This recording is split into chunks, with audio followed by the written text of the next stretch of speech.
Şevên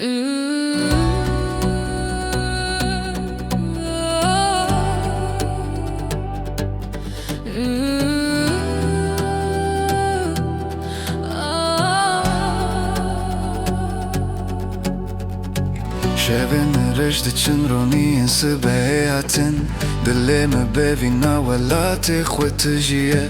Gava mezin dengê me yê bilind Em ji bo axa pîroz her dem amade ne Bila bawer, bila bahoz rabin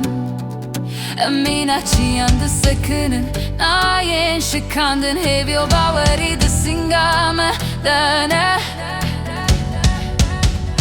Kurdistan tu navê herî şîrînin Evîna te jiyana me acirê dilê me ye Em di Ronahiya rojê de dimeşin Em azadin, em naçin, em qet nabin, em li birin Reça me dûr e, lê dilê me nezîk e Xwîna me bi her saçî yayan tev li heve Benda rojên tarîne maye em serfirazin Çavên me li ser serkeftin ê em bibiryarin Bila bawer, bila bahoz rabin Emîna çiyan disekinin Nayên şikandin hêviyo bawerî disinga me dene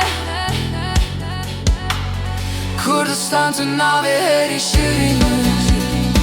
Evîna te jiyana me agirê dilê me ye Em di Ronahiya rojê de dimeşin Em azadin, em naçin, em qet nabin, em li birin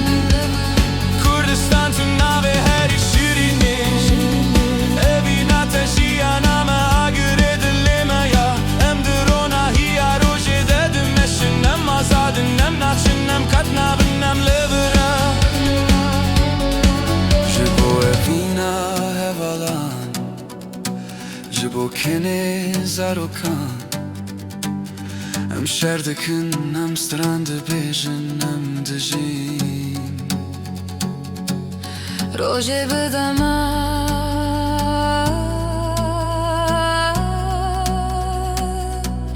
Em ê her û her şewk